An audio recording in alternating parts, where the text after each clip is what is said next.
Jealousy amongst two women, two friends. Terrible, right? Envy and shame. Far worse.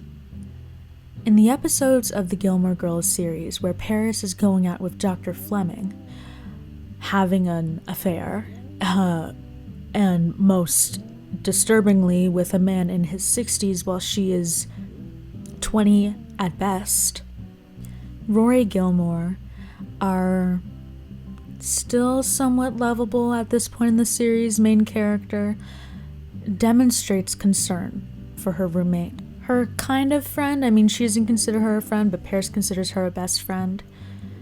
Well, I have a theory, and it's not one you're going to like. I think that Rory was jealous of Paris throughout this period of time. And I think that has to come down to the entitlement that she once had in so many different cases throughout the series up until now, and what she lacked at this period in time. So if you're following me with this, don't forget to subscribe, check out Patreon, because Patreon's on first! And, oh my gosh. And, yeah, so let's get on with the video. Simply put, once Rory goes onto the Yale campus, she is not met with men fawning at her, falling downstairs and tripping and breaking their legs because they've witnessed her beauty. No. Instead, she asked out two guys, I think, basically out of desperation, in my opinion. I mean, look at the way that she acts when she's asking them out. And the one that actually goes out with her, ooh, very bad date. They don't go out again. And this other guy that she ran into, he just says no. He says, "Nah, I don't want to catch coffee or anything." And so those were two big ego blows for Rory. She's not found to be particularly attractive at all. There are no men in her life that necessarily make her feel like she has some kind of purpose or value. And as we've seen throughout the series, she can't seem to just stay manless.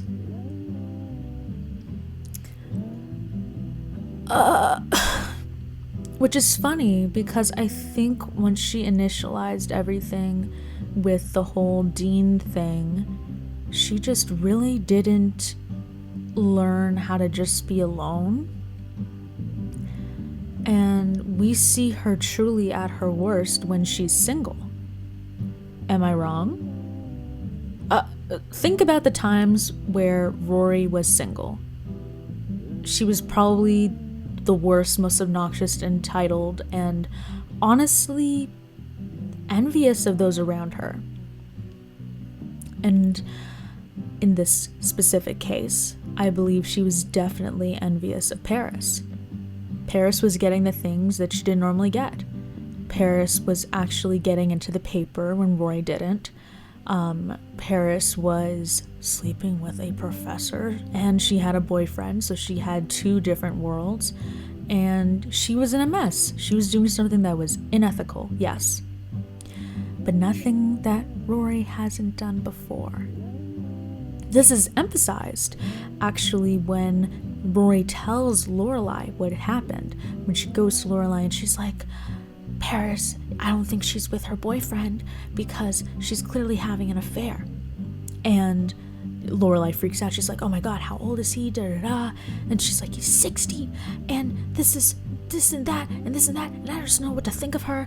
And Lorelai's like, "Well, she's clearly in a form of predicament. I mean, you had your issues. Remember what happened with Dean?" And then Rory still, she comes back with a sort of, "This is different from me and Dean. There weren't kids involved, blah, blah, blah." First of all, the kids she's referring to are probably in their 40s, which is, oh my god. Second, it becomes clear, actually, that Rory doesn't actually care about her friend. She cares about how it looks and how scandalous it is. Because all she really has to say is, they're risking their careers, and what happens if people find out? That's gonna look so bad, blah, blah, blah. What? Instead of saying, I just don't know what kind of long-lasting impact this is gonna have on my friend going out with this older guy. What if there's manipulations involved? This is disturbing. She doesn't have those thoughts. And yes, it was a different period of time, but it's still not that hard to think in your head. Maybe as an intellectual person that could get into Yale, maybe put two and two together and think, maybe there's something deeper going on, especially with my friend who has clearly been having mental health problems for a while. I mean, Paris comes into the new season with a helper, with a spiritual advisor and a spiritual this and a yoga guy and and someone to keep her mentally stable, and she does stuff at craft tables and stuff. And as kind of funny as it is, it's really not. Paris has a lot of problems, and to see your friend engaging in an inappropriate relationship with an older man who is in his 60s, why do you seem more concerned with how people are going to think about this situation than your friend? First of all. Second, throughout this time, Rory is very unwilling to acknowledge what's happening.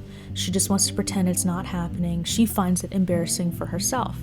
She acts very awkward about it, almost holier than thou. I didn't appreciate that from her character, considering everything that she did. That was absurd as well. Because at the end of the day, if the thing you care about is the affair, then an affair is an affair, baby. And I still, at this point in the series, don't think that she actually feels like what she did with Dean was wrong, but anyways. I mean, didn't she say in the letter, she thought it was special and I don't regret what happened? Be so for real. But anyhow, so as bitter Rory is, and entitled as Rory is, she is watching her friend Paris excel despite her mental health issues, engage in an affair successfully, and do well in school and be happy. I don't even think I used to see Paris smile this much before this season. It's insane.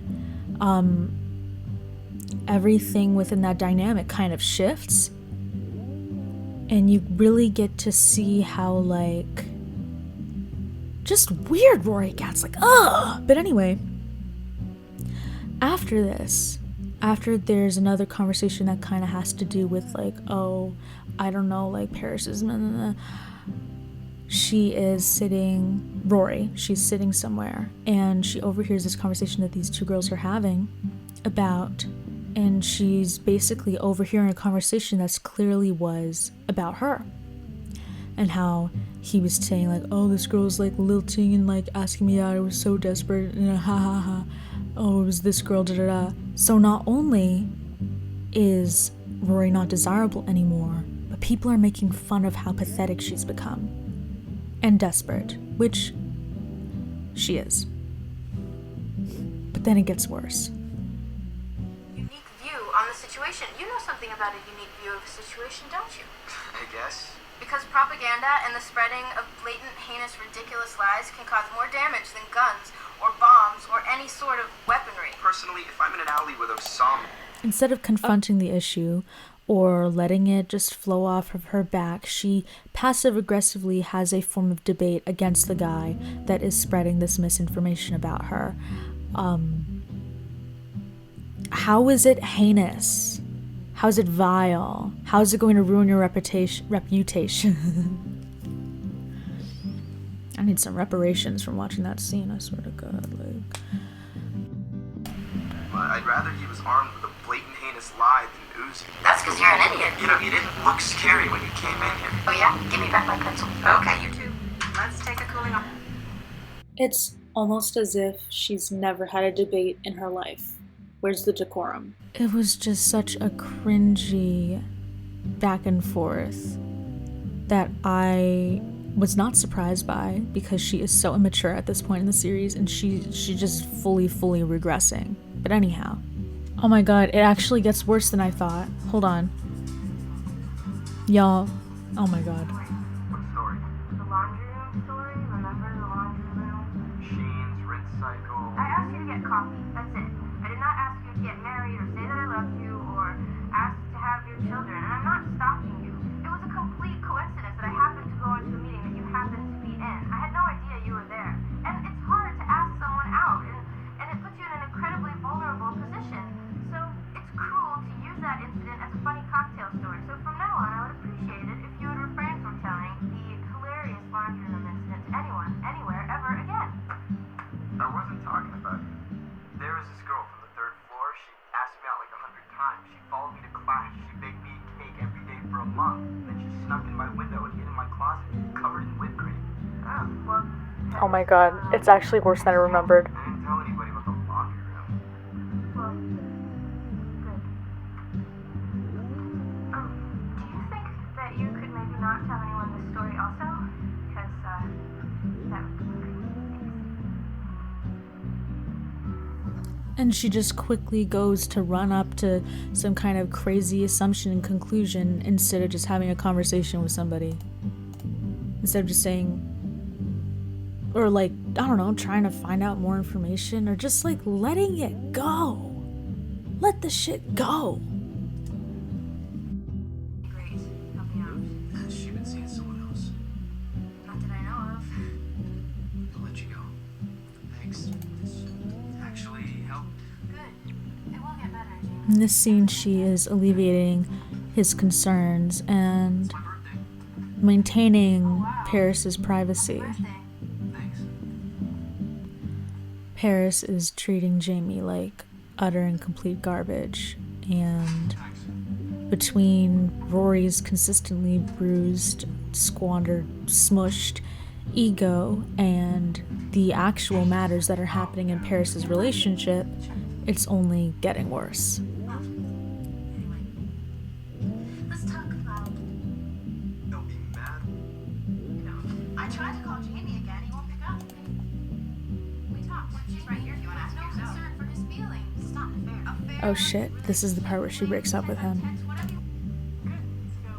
not give me that phone. Anyhow, I'm really sorry, Jamie. Let's cut the cord. I want to talk about you having an affair with Professor Ashwin and at the same time forcing what's forcing. I just ran into Jamie and he's I'm very surprised by this. How so? You've never wanted to discuss Asher before. Well, I don't become pretty clear that whatever you want to call it, I'm scared of losing you, and you're sitting here watching C-SPAN. Nobody watches C-SPAN. It's just on in the background. Do not ever say anything like that again. Mary, you are such a prude. Well, at least I'm not mean to people who love me. Where is your heart? I know I've mishandled Jamie's At least I'm not mean to people that love me. As Rory states that apparently she is upset with Paris for hurting someone that loves her and being intentionally mean, because using the word mean implies that it's intentional as well at this point, she is expressing these emotions that are honestly a major deflection from herself onto Paris. And while she is just in making these suggestions, she is not just in the manner in which she is having this discussion with Paris. It's incredibly insensitive and honestly lacking in perspective. She actively chooses to disregard what would ever have made Paris do such a thing, why Paris is in the sort of mentality where she would do such a thing, and chooses to just opt for shame, how does it look, he's so old. And to suggest that she's solely just being mean, her facial expression was... her facial expressions overall always just speak to me as more so her being guilty when she's angry. There's a difference between angry Rory and feeling guilty Rory. And it's very like an obnoxious flighting in her voice. And that is how it came across to me as a result. It really just felt like this character was deflecting her own guilty conscience onto her friend who was doing something similarly terrible. Because you can't take a hint. Well, you've got to do something, because one of us here does care about Jamie, and I think it's me. I know. He's my first real boyfriend. Well, you got lucky with him, and he's crazy about me. Never quite figured out why. Don't get self-deprecating. It's obnoxious. He's been so forgiving. I've been pretty mean. Don't get all self-deprecating, it's obnoxious. Girl, this was you less than a couple months ago. What? Just talk to him and see how it goes. Hey, it's me. We've got to end this now. There's just no reason to prolong it. Rory looks so surprised by this. Well, Rory showed me the light. She made me see that there's just no point going on. Paris? No, she just came home and we talked. She's right here if you want to ask her yourself. Do not give me that phone. Anyhow, I'm really sorry, Jamie. Really. Bye. You're not all the time to the Nazi stormtrooper. It was your idea. Breaking up was not my idea. Well, he'd be stupid if he thought that's why I'd do it. This was good. It was right. I'm glad I did it. You can have the TV if you want.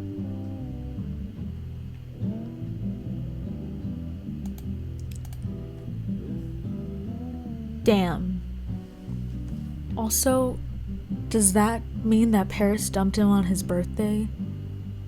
Maybe it was mean. But I still stick with my opinion that Rory's delivery, at least, was coming from a place of shame, envy, guilt. Oh, look. Make you feel any better if I told you how awful I feel? No. I don't understand why you're so upset about this. I know you don't. I tried to call Jamie again. He won't pick up. Can you blame him? No. I know I let it go too long. I just wasn't sure what Asher was thinking at first. I wasn't sure if it was just a fling for him. But over the past couple of weeks, he's been mentioning stuff about the future. He's spending a month teaching a couple courses at Oxford over the summer, and then he asked me what I plan to do over the summer. I mean, there's a definite implication that he was wondering if I was available during the summer.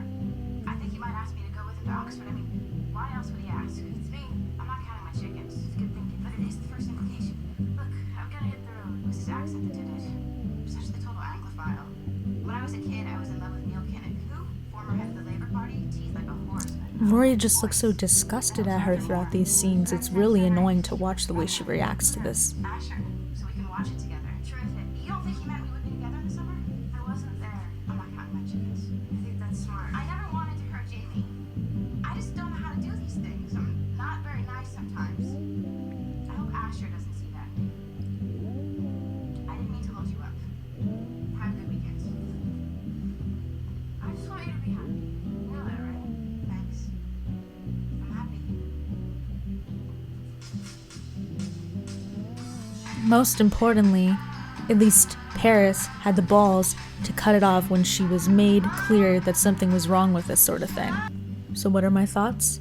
At this point in time, and as we see following, I genuinely feel like Rory is acting from a place of hurt, and that she doesn't have the facilities to be the friend that she should be, that she probably regularly would have been if it wasn't for certain things that had transpired. But allowing your past experiences to restrain your empathetic capability is almost as shameful as the fact of her deflection alone. If you like this video, comment below, give me 5 stars, like the video, subscribe, follow, and and send it to all of your friends and your friends' friends and your mother's friends' friends and your mother's mother's mothers. Bye.